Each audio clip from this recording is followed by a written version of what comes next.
ਅਸਤੀਫਾ ਦੇਣ ਤੋਂ ਬਾਅਦ ਬੇहद ਭਾਵੁਕ ਹੋਏ ਡਾਕਟਰ ਰਾਜ ਬਹਾਦਰ ਬੋਲੇ, ਮੈਨੂੰ ਬਹੁਤ ਦੁੱਖ ਪਹੁੰਚਿਆ, ਸੀਐਮ ਨੇ ਮੇਰੇ ਤੋਂ ਮੰਗੀ ਹੈ ਮੁਆਫੀ, ਅਜਿਹੇ ਵਾਤਾਵਰਣ ਦੇ ਵਿੱਚ ਕੰਮ ਕਰਨਾ ਮੁਸ਼ਕਿਲ। ਡਾਕਟਰ ਰਾਜ ਬਹਾਦਰ ਦੇ ਹੱਕ ਦੇ ਵਿੱਚ ਨਿਤਰੇ ਕੈਬਨਿਟ ਮੰਤਰੀ ਫੌਜਾ ਸਿੰਘ ਸਰਾਰੀ ਬੋਲੇ, ਘਟਨਾ ਬਹੁਤ ਮੰਦਭਾਗੀ, ਮੰਤਰੀ ਇੱਜ਼ਤ ਦੇਣ ਦੇ ਲਈ ਹੁੰਦੇ ਨੇ, ਅਪਮਾਨ ਕਰਨ ਦੇ ਲਈ ਨਹੀਂ।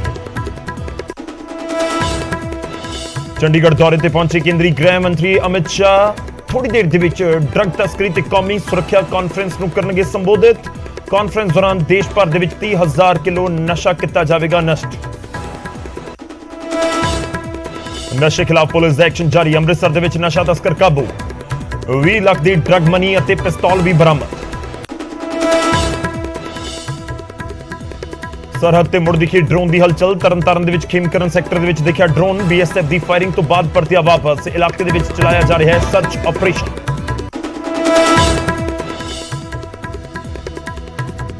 ਬਟਾਲਾ ਦੇ ਪਿੰਡ ਕੋਟ ਮਜਲਿਸ ਦੇ ਵਿੱਚ ਫਾਇਰਿੰਗ, 2 ਸਕੇ ਭਰਾ ਹੋਏ ਜ਼ਖਮੀ, ਮੋਟਰਸਾਈਕਲ ਰੇੜੇ ਦੇ ਨਾਲ ਰਸਤਾ ਰੁਕੇ ਹੋਣ ਤੇ ਹੋਈ ਤਕਰਾਰ। ਪਟਿਆਲਾ ਦੇ ਵਿੱਚ ਪਾਣੀ ਦੀ ਟੈਂਕੀ ਤੇ ਚੜਿਆ ਸ਼ਖਸ ਪੈਟਰੋਲ ਦੀ ਬੋਤਲ ਵੀ ਲੈ ਕੇ ਗਿਆ ਨਾਲ, ਪੁਲਿਸ ਤੇ ਸੁਣਵਾਈ ਨਾ ਕਰਨ ਦਾ ਇਲਜ਼ਾਮ। ਭਾਰੀ ਮੀਂਹ ਨੇ ਪੰਜਾਬ ਨੂੰ ਕੀਤਾ ਜਲਥਲ, ਕਈ ਇਲਾਕਿਆਂ ਦੇ ਵਿੱਚ ਭਰਿਆ ਪਾਣੀ, ਲੋਕ ਹੋ ਰਹੇ ਨੇ ਖੱਜਲ ਖੁਆਰ। ਲੁਧਿਆਣਾ 'ਚ ਮੀਂਹ ਪੈਣ ਕਾਰਨ ਸੂਆ ਰੋਡ ਤੇ ਧਸੀ ਸੜਕ, ਕਰੀਬ 15 ਫੁੱਟ ਦਾ ਪਿਆ ਟੋਆ, ਇੱਕ ਪਾਸੇ ਦਾ ਰਾਹ ਬੰਦ ਹੋਣ ਤੇ ਲੋਕ ਪਰੇਸ਼ਾਨ।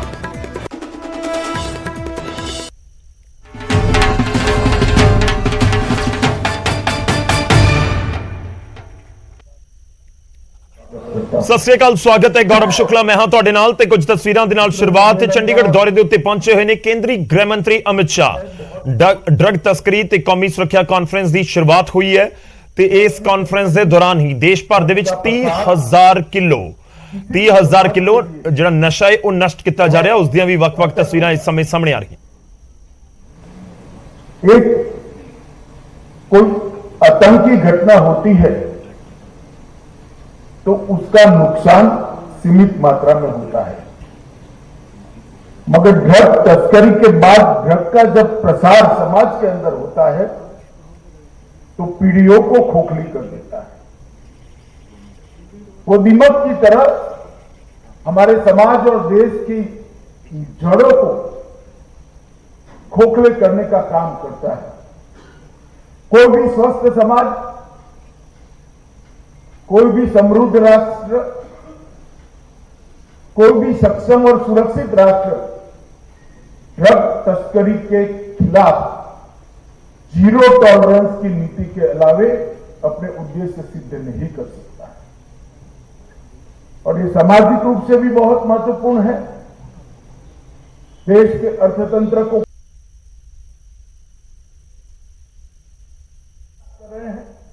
उनको विफल करने की दृष्टि से भी बहुत महत्वपूर्ण है और देश की सुरक्षा की दृष्टि से भी बहुत महत्वपूर्ण है, क्योंकि ड्रग के कारोबार से जो डर्टी मनी जनरेट होता है वो डर्टी मनी अंततोगत्वा देश विरोधी प्रवृत्तियों में उपयोग में आता है।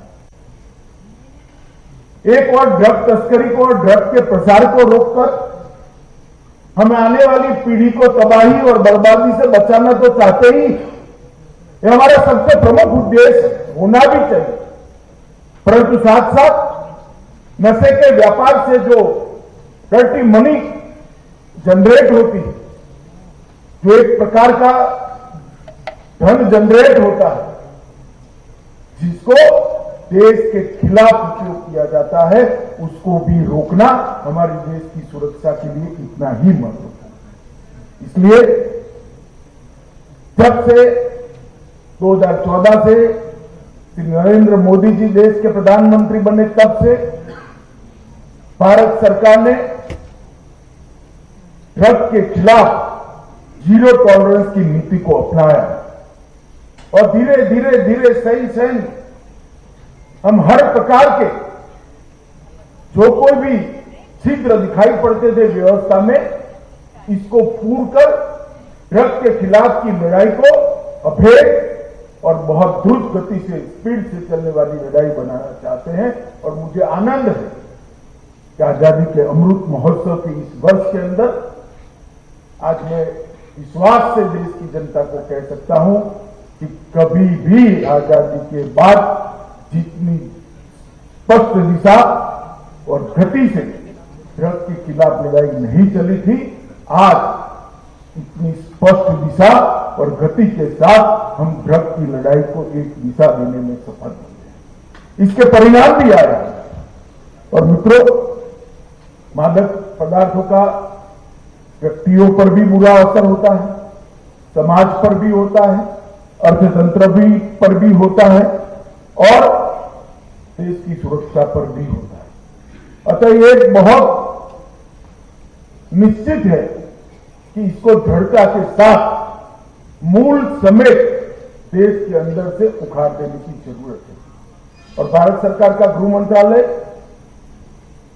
सामाजिक कल्याण मंत्रालय के साथ मिलकर, रेवेन्यू डिपार्टमेंट के साथ मिलकर, आरोग्य विभाग के साथ मिलकर, शिक्षा विभाग के साथ मिलकर ये लड़ाई को बहुत अच्छे तरीके से एक डिजाइन के साथ एनसीबी के माध्यम से हमने लड़ना शुरू किया। ये लड़ाई कोई अकेला गृह मंत्रालय नहीं लड़ सकता। हमने जो बच्चे नशे की आदत में डूब चुके हैं उनको भी बाहर लाना, उनको नया जीवन देना। इसके लिए सामाजिक न्याय मंत्रालय और हेल्थ मिनिस्ट्री की भी जरूरत है। आगे प्रचार न हो, आगे नए युवा पीढ़ी ड्रग की लत के बलि न चले, इसके लिए शिक्षा मंत्रालय, सामाजिक न्याय मंत्रालय और गृह मंत्रालय ने साथ में मिलकर काम करना पड़ेगा। और देश की सुरक्षा को अभेद करने के लिए ये जो डर्टी मनी जनरेट होता है, इसको देश की सुरक्षा से इसमें सेंध न लगे, देश को बर्बाद करने की जो इच्छा रखकर काम करने वाले हैं उनको उनकी जमीन दिखाने के लिए गृह मंत्रालय ने भी बहुत कठोरता के साथ काम। हमारा अप्रोच बहुआयामी है और बहुआयामी अप्रोच के साथ गृह मंत्रालय इस लड़ाई के आगे हम चले।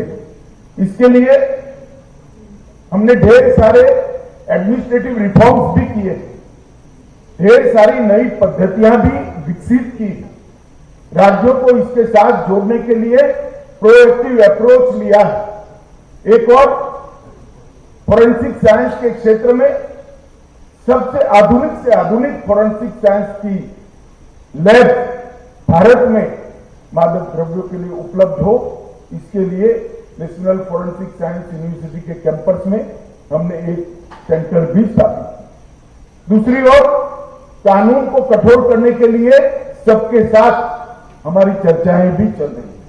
तीसरी ओर एनकोर के माध्यम से जिला तक का कहीं भी किसी भी प्रकार का लूपहोल्स न रहे, इस प्रकार का एक समन्वय तंत्र बनाने का काम भी गृह मंत्रालय ने 2019 से करा है।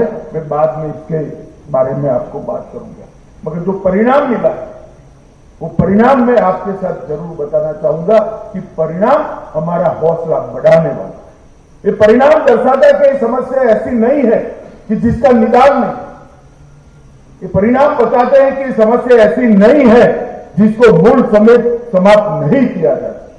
मैं बड़े विश्वास के साथ कहता हूं कि एनकोर अगर जिला और तहसील तक आगे बढ़ गया, हम सभी डिपार्टमेंटों ने साथ में मिलकर काम कर लिया और आयोजन के साथ द्रुत गति से समाज को समर्पित भाव के साथ अगर हमने काम किया तो कुछ ही सालों में भारत नशा मुक्त करने का मोदी जी का स्वप्न हम चरितार्थ होता हुआ देखेंगे और समग्र भारत के अंदर से ड्रग का उन्मूलन होते हुए। मैं आज इस सम्मेलन के माध्यम से कुछ नतीजे जो 8 साल मोदी जी के नेतृत्व में सरकार चली, अनेक प्रकार के परिवर्तन किए हैं, मगर नतीजे जो आए हैं मैं बताना चाहता हूं। कुल मामले जो रजिस्टर हुए हैं इसमें लगभग 200% की वृद्धि हुई, यही 7 साल के कालखंड में। कुछ अरेस्ट में जो अरेस्ट उसमें 260% की वृद्धि हुई। क्वालिटी केसेस में 800% की वृद्धि हुई है। केस अनेक प्रकार के होते हैं, जैसे भगवंत मान जी ने बताया, एलजी जम्मू कश्मीर ने भी, जो बच्चा ड्रग ले लेता है वो तो बेचारा विक्टिम है, इस पर कठोरता कर क्या प्राप्त कर, ड्रग जो उनको पहुंचा रहे हैं वहां पर कठोरता कर। मैं क्वालिटी केस की बात करूं तो 800% बढ़ोतरी हुई, और सीज ड्रग की बात करिए तो 1.52 लाख केजी ड्रग पहले 2006 से 2013 के बीच में पकड़ा गया था। 14 से 21 के बीच में 3.3 लाख किलो ड्रग पकड़ा गया, 2 गुने से भी ज्यादा है। परंतु ड्रग की क्वालिटी में भी अंतर है। जो सबसे ज्यादा नुकसान करता है, जो सबसे ज्यादा शरीर को और समाज को खोखला कर देता है, वो ड्रग पर हमने ज्यादा कॉन्सेंट्रेट किया है, इसलिए मूल्य में बहुत बड़ी वृद्धि हुई है। 2006 से 2013 तक 768 करोड़ रुपए का मूल्य का ड्रग पकड़ा गया। फिर से रिपीट करना चाहता हूं, 2006 से 2013 में 768 करोड़ की मूल्य का ड्रग पकड़ा गया था। 2014 से 21 के बीच में 20,000 करोड़ के मूल्य का ड्रग पकड़कर अब इसको नष्ट करने का अभियान भारत सरकार के द्वारा, कहां 768 करोड़ रुपए और कहां 20,000 करोड़। ये बताता है कि हमारा अभियान और हमारा रास्ता सही है। जरूरत है वो रास्ते पर गति बनाने, जरूरत है वो रास्ते पर श्रद्धा बनाने, और जरूरत है वो रास्ते पर अभी भी थोड़े जो लूप होल्स बचे हैं उसको समाप्त करने में। और भारत सरकार का गृह मंत्रालय में आप सभी को विश्वास दिलाना चाहता हूं, इस दिशा में बहुत द्रुत गति से आगे बढ़ रहा है।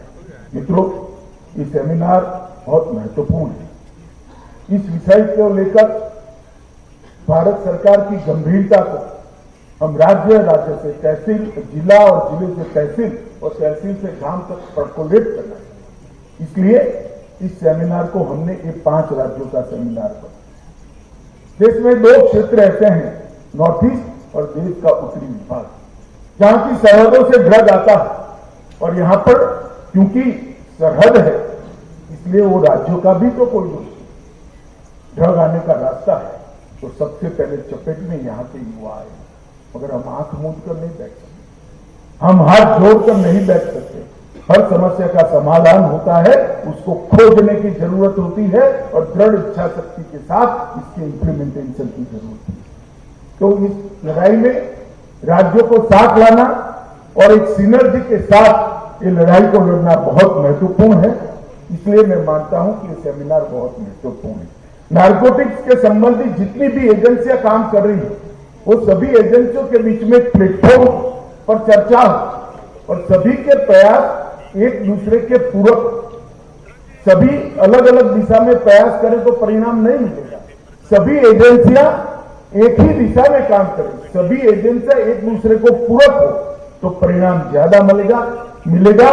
ये सेमिनार भी नारकोटिक्स की समस्या के संबंधित जितने भी मंत्रालय है, जितनी भी एजेंसियां है, उसको एक प्लेटफॉर्म पर लाने का काम करेगी। इसलिए भी ये बहुत महत्वपूर्ण है। मित्रों, मैं आज इतना ही कहना चाहता हूं कि सेमिनार का जो विचार मंथन से अमृत निकलेगा, वो अमृत से हम आने वाली पीढ़ी को बचाएं।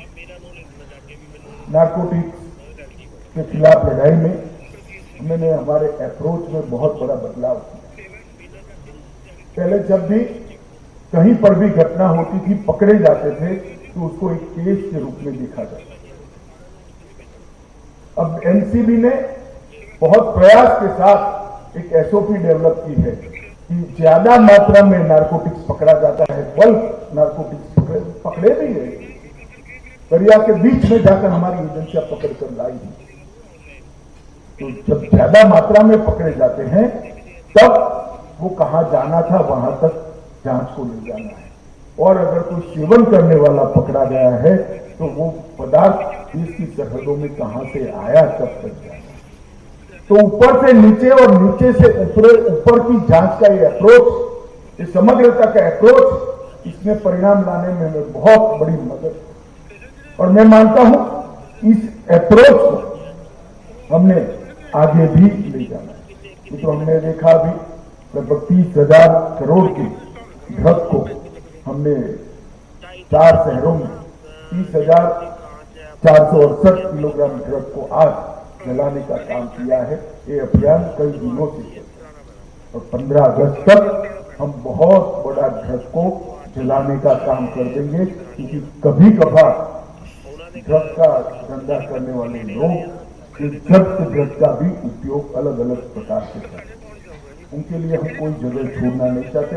इसके लिए देश की सुप्रीम कोर्ट और हाई कोर्ट ने भी कुछ आदेश पारित किए हैं, जिससे इसको जल्दी नष्ट करने में हमारी सरलता। आज एनकोर पोर्टल का भी शुभारंभ हुआ है। एनकोर पोर्टल के माध्यम से देश भर की सभी एजेंसियां एक पोर्टल पे न केवल इंफॉर्मेशन ले पाएगी, इंफॉर्मेशन तो ले ही पाएगी, इसकी बेस्ट प्रैक्टिसेस का एक्सचेंज भी होगा। देश भर में जितने नारकोटिक्स के केसों के बारे में लैंडमार्क जजमेंट आए हैं वो सभी उस साइट पर उपलब्ध होंगे, और इसके माध्यम से ट्रेनिंग ऑफ प्रोसिक्यूशन, ट्रेनिंग और प्रोसिक्यूटर दोनों होगी।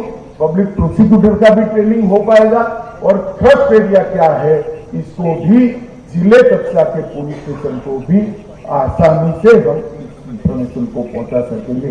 मेरा 5 राज्यों के पुलिस विभाग से संबंधित और नारकोटिक्स को डील करने वाली जितनी भी एजेंसी सबसे अनुरोध है कि ये एनकोर पोर्टल का आप जरूर उपयोग करिए, और इसका उपयोग ही हमें आने वाले देश में, समग्र देश के अंदर एक ही तरीके से नारकोटिक्स के खिलाफ जो लड़ाई लड़नी है इसके लिए मदद कर सकता है। विधान डैशबोर्ड भी inter operational criminal justice system के सहयोग से एकीकृत डेटाबेस का निर्माण हुआ है, और एनडीपीएस अधिकृत एजेंसियां और एनसीबी के समक्ष नार्को अपराधों का डेटा निदान के अंदर उपलब्ध है, और कई प्रकार के अलग अलग मॉड्यूल्स भी इसके अंदर रखा है। तो मेरा आप सभी से अनुरोध कि निदान डैशबोर्ड का भी हम ढंग से अभ्यास करें, इसका उपयोग करें। आज स्वान दल का भी शुरुआत हुआ है, और आगे पर मैं इतना भरोसा देता हूं कि हम प्रयोग कर रहे हैं।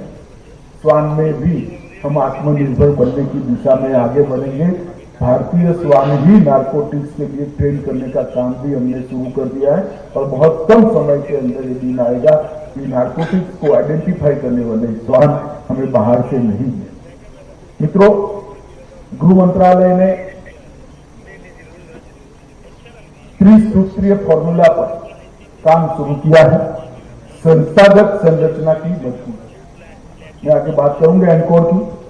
सभी नार्को एजेंसियों का सशक्तिकरण और समन्वय, सभी नार्कोटिक्स के खिलाफ लड़ने वाली एजेंसियां, चाहे स्टेट की हो, सेंटर की हो या किसी और डिपार्टमेंट की, उसका सशक्तिकरण करना बहुत जरूरी है। दुनिया भर की बेस्ट प्रैक्टिसेस, बेस्ट अच्छे से अच्छे इंस्ट्रूमेंट और अच्छे से अच्छी इनके लिए सुविधाएं उपलब्ध कराना, और विस्तृत जागरूकता अभियान और नशा मुक्ति, ये 3 मोर्चों पर हमने लड़ाई को डिवाइड की है, और ये तीनों मोर्चों पर हम तेज गति से काम कर रहे हैं। मोदी जी हमेशा कहते हैं होल ऑफ गवर्नमेंट अप्रोच से ही समस्याओं का समाधान हो सकता है, और ये समाधान, ये समस्या तो एक प्रकार से ऐसी है जिसमें अगर होल ऑफ गवर्नमेंट अप्रोच नहीं है तो विफलता के अलावे कुछ नहीं। अगर हम युवाओं को नशे की लत से मुक्त कराने का अभियान तेज नहीं करेंगे तो कितनी भी नारकोटिक्स पकड़ लो हम फेल हो जाए, और अगर कितने भी युवाओं को आप नशे से मुक्त कराओगे, अगर नए युवा इसके अंदर जोड़ने का अभियान, जागरूकता अभियान नहीं करोगे तो फेल हो जाओगे। और इन दोनों कर लिया मगर नारकोटिक्स को नहीं रोक पाए तो भी फेल हो जाओ। अतः ये तीनों चीजों पर, ये तीनों बिंदुओं पर हमने एक समान होल ऑफ गवर्नमेंट अप्रोच के साथ आगे बढ़ना पड़ेगा। मित्र, एनकोर को जुलाई 2019 में हमने रिस्ट्रक्चर किया। इसके अंदर 4 स्तरीय एनकोड मैकेनिज्म बनाया गया है। 6 स्तरीय एनकोड समिति है, कार्यकारी स्तरीय एनकोड समिति है, राज्य स्तरीय एनकोड समिति है और जिला स्तरीय एनकोड समिति जो डीएम की अध्यक्षता में है। राज्य स्तरीय समिति मुख्य सचिव की अध्यक्षता में है और भारत सरकार के अंदर 2 लेयर और है। 4 स्तर पर एनकोड मैकेनिज्म काम करता है और अब इसकी बैठकें भी मुझे कहते हुए आनंद हो रहा है कि रेगुलर हो रही है। फिर भी हमने डिस्ट्रिक्ट लेवल की बैठकों पर ज्यादा थ्रस्ट देना पड़ेगा, ज्यादा वजन देना पड़ेगा, क्योंकि अंततः गत्वा परिणाम लाने वाली एजेंसी तो डिस्ट्रिक्ट में ही है। इससे सबसे पहले इस समस्या से मुकाबला करना है, वो एजेंसी डिस्ट्रिक्ट में बैठे।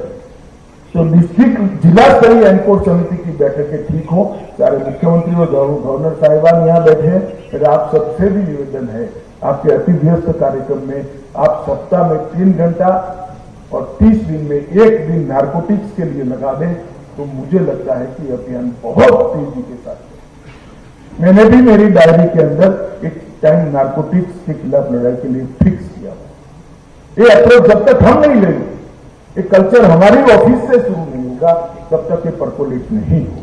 अगर हमारी ऑफिस से शुरू होता है तो अपने आप डिस्ट्रिक्ट तक चला जाएगा और जिस दिन डिस्ट्रिक्ट मैजिस्ट्रेट की अध्यक्षता वाली जिला स्तरीय एनकोड समिति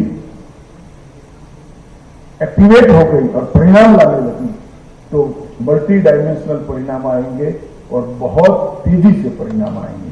मित्रों, एक राष्ट्रीय नारकोटिक्स हेल्पलाइन के निर्माण की आवश्यकता थी। एनसीबी ने मानस हेल्पलाइन के लिए एक प्रयास चालू किया है। मुझे आशा है कि कुछ ही दिनों में हम इसको जनता के सामने रख देंगे। मुझे बहुत खुशी है मित्रों, 21 राज्यों में एंटी नारकोटिक्स टास्क फोर्स का गठन भी करूं और इस क्योंकि सार्वजनिक कार्यक्रम में मैं सभी राज्यों के मुख्यमंत्रियों को और मुख्य सचिवों और डीजीपी को अनुरोध करना चाहता हूं, जो राज्य बाकी रह गए हैं वो जल्दी गठन करें और जहां गठन हुआ है तो स्पिरिट को नीचे तक ले जाने के लिए उसको एक्टिवेट होने का हम काम करें। ड्रग और डार्कनेट पर लगाम, ये हमने बहुत तेजी से एक ऐसा एरिया है जहां भी बहुत काम करने की जरूरत है। डार्क वेब और क्रिप्टो करेंसी का व्यापार, ये दो एक दूसरे के साथ जुड़ा हुआ। गृह मंत्रालय ने अभी ही डार्क वेब और क्रिप्टो मुद्राओं पर एक टास्क फोर्स का गठन किया है।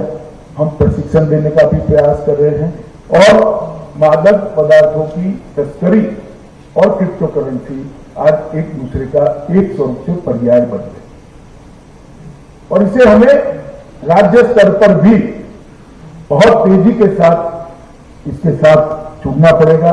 बहुत सारे हैकेथॉन करके बच्चों को भी इसके साथ जोड़ना पड़ेगा। नए नए टेक्नोलॉजी के एक्सपर्ट्स को भी जुड़ना पड़ेगा। हम नहीं जानते समाधान, कंप्लीट समाधान कहां से मिलेगा, परंतु प्रयास करने से ही मिलेगा। तो इस दिशा में हम सब आगे बढ़े। एनसीबी ने प्रावधान प्रतियोगिता की भी संकल्पना की है और डाकखान संबंधी प्रॉब्लम स्टेटमेंट भी जारी कर दिया है, जिसके माध्यम से हम समाधान ढूंढने का पूरा प्रयास करें। ड्रग, डिजिटल और संबंध फॉरेंसिक्स। मित्रों, एनसीबी और नेशनल फॉरेंसिक साइंस यूनिवर्सिटी के बीच एक समझौता ज्ञापन हुआ है।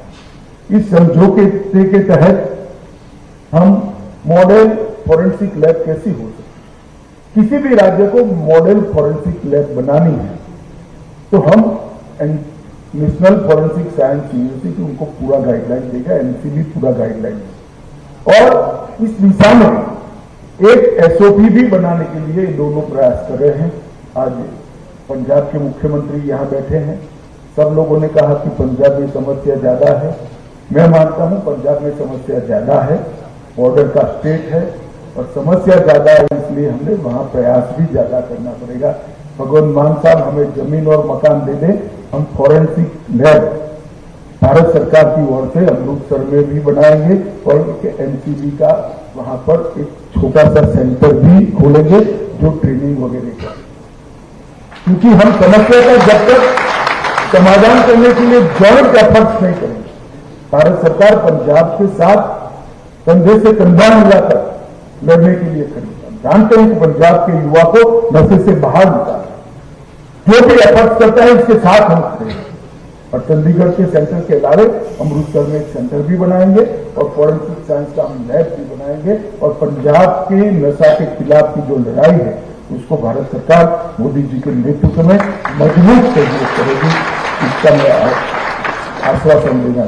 मित्रों, अवैध ड्रग की खेती, इसके लिए भी राज्यों ने ड्रोन के उपयोग को बढ़ाकर, टेक्नोलॉजी का उपयोग बढ़ाकर, रेवेन्यू सर्वे नंबर का उसको डिजिटाइज कर हमने इसको बहुत जल्दी से रोकना था। बाहर से आने से रोकने से अकेला नहीं होता, हमारे यहां भी तो खेती है, इसको रोकना पड़ेगा। एनसीबी भ्रष्टाचार सेंटर के साथ मिलकर एक संयुक्त प्रयास कर रही है। हम बाइसेट के माध्यम से, सैटेलाइट के माध्यम से एरिया आइडेंटिफाई कर रहे हैं, एक विशिष्ट प्रकार की सैटेलाइट इमेज की पहचान की सिस्टम भी डेवलप कर रहे हैं और इमेज की पहचान की वो सिस्टम डेवलप होने के साथ ही आपके सचिवालय के अंदर ही, सेक्रेटेरिएट के अंदर भी सर्वे नंबर के साथ आपको एरिया मिल जाएगा कि यहां पर ड्रग की खेती। अगर यह हो जाता है तो फिर नष्ट होने में हमें देरी नहीं करनी चाहिए। मेरा सभी राज्यों से भी अनुरोध है कि आप डायरेक्ट भी भ्रष्टाचार इंस्टीट्यूट बाइसेट का संपर्क कर सकते हैं, वो आपकी मदद करने के लिए जरूर मदद करने के लिए तैयार होगा। मेरी उनसे बात थी। दोहरे उपयोग वाली दवाई, इसके भी दुरुपयोग को हमने रोकना पड़ेगा। इसके लिए गृह मंत्रालय की इनिशिएटिव से स्वास्थ्य और समाज परिवार कल्याण मंत्रालय और रसायन और फार्मास्यूटिकल मंत्रालय के साथ स्थायी इंटर मिनिस्ट्रियल कमेटी का गठन भारत सरकार ने किया है। कितनी दवाइयों को अनिवार्य रूप से बंद कर, कितनी दवाई अनिवार्य है, उसका क्लासिफिकेशन फिर से एक बार हम देखेंगे और मुझे भरोसा है कि इसको एक बार जब राज्यों को कहेंगे तो राज्यों भी इसको कठोरता के साथ आगे बढ़ाएंगे।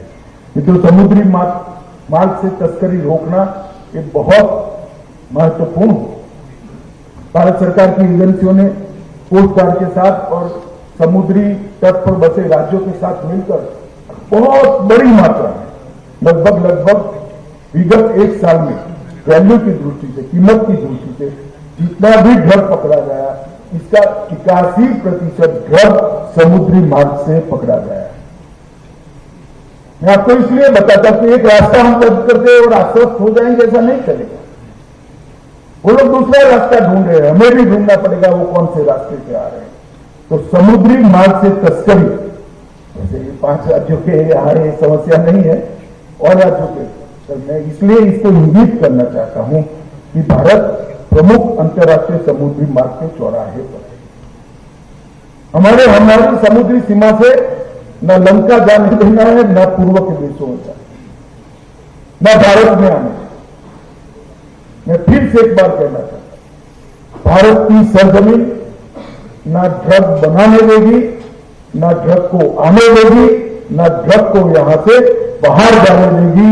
भारत का संकल्प है मोदी जी के नेतृत्व में जीरो टॉलरेंस अगेंस्ट ड्रग।